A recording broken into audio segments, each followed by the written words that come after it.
ஒரு 4 வயசு சின்ன பையன் ரஃபேல் நடால ரோல் மாடலா எடுத்துக்கிட்டு டென்னிஸ் விளையாடுறதுக்கு ஆரம்பிக்கிறான். இன்னைக்கு தன்னோட 22 வயசுல 7 டைம் விம்பிள்டன் வின் பண்ண நோவாக் ஜோகோவிச்ச தோக்கடிச்சு யங்கஸ்ட் பிளேயரா கிராண்ட் ஸ்லாம் வின் பண்ணிருக்காருன்னு சொன்னா நம்புவீங்களா? This is 100 days 100 success stories day 44. இந்த மாதிரி இன்ட்ரெஸ்டிங்கான வீடியோஸ்க்கு நம்ம பேஜை மறக்காம ஃபாலோ பண்ணிக்கோங்க.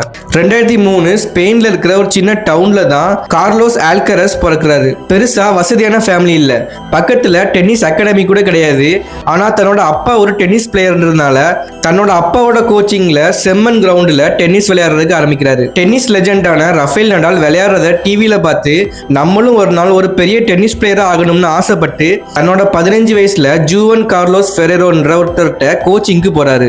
அந்த வயசுல இவரை விட பெரிய ஆளுங்களை எதிர்த்து ஆடுறதுனால ஒரு மேட்ச் கூட வின் பண்ண முடியாம ஒரு பக்கம் இன்ஜூரி, செல்ஃப் டவுட்னு என்னால இனிமே விளையாட முடியாதுன்னு தன்னோட கோச் கிட்ட சொல்லிடுறாரு. அப்படி இருக்கும்போது ஒரு நாள் ட்ரைனிங்ல கோச் ஜூவன் கார்லோஸ் அல்கரஸை பத்தி சொல்லிடுறாரு, நீ வின் பண்ணா மட்டும்தான் இந்த டென்னிஸ் கோர்ட்டை விட்டு வெளியே வரணும், அது வரைக்கும் எவ்வளவு நேரம் ஆனாலும் பரவாயில்ல இந்த டென்னிஸ் கோர்ட்டை விட்டு நீ வெளியே வரக்கூடாதுன்னு சொல்லிடுறாரு. ஆல்கரஸும் தன்னோட கோச்சுக்கு ரெஸ்பெக்ட் கொடுத்து விளையாண்டுக்கிட்டே இருக்கிறாரு.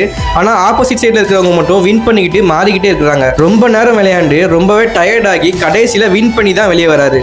அப்போ கோச் ஜூவன் கார்லோஸ் ஆல்கரஸை பத்தி சொன்ன வார்த்தை, சாம்பியன்ஸ் எப்பவுமே டயர்ட் ஆறதுனால மேட்சை குவிட் பண்ண மாட்டாங்க, அவங்க மேட்சை எப்போ ஃபினிஷ் பண்றாங்களோ அப்பதான் குவிட் பண்ணுவாங்கன்னு சொல்றாரு. அந்த நாள் ஆல்கரஸோட மைண்ட் செட்டையும் வாழ்க்கையுமே மாத்துது. அவ்வளோ நாள் தோத்துக்கிட்டு இருந்த கார்லோஸ் ஆல்கரஸ் இன்னைக்கு டென்னிஸ் உலகத்துல number 1 player. 7 time Wimbledon win பண்ண நோவாக் ஜோகோவிச்ச 2 டைம் தோக்கடிச்சு விம்பிள்டன் டைட்டில வின் பண்றாரு. இன்ட்ரெஸ்டிங்ல இந்த வீடியோ பிடிச்சிருந்துச்சுன்னா உங்க ஃப்ரெண்ட்ஸுக்கு ஷேர் பண்ணி விட்டுருக்கேன். நான் மறக்காம நம்ம பேஜை ஃபாலோ பண்ணிக்கோங்க.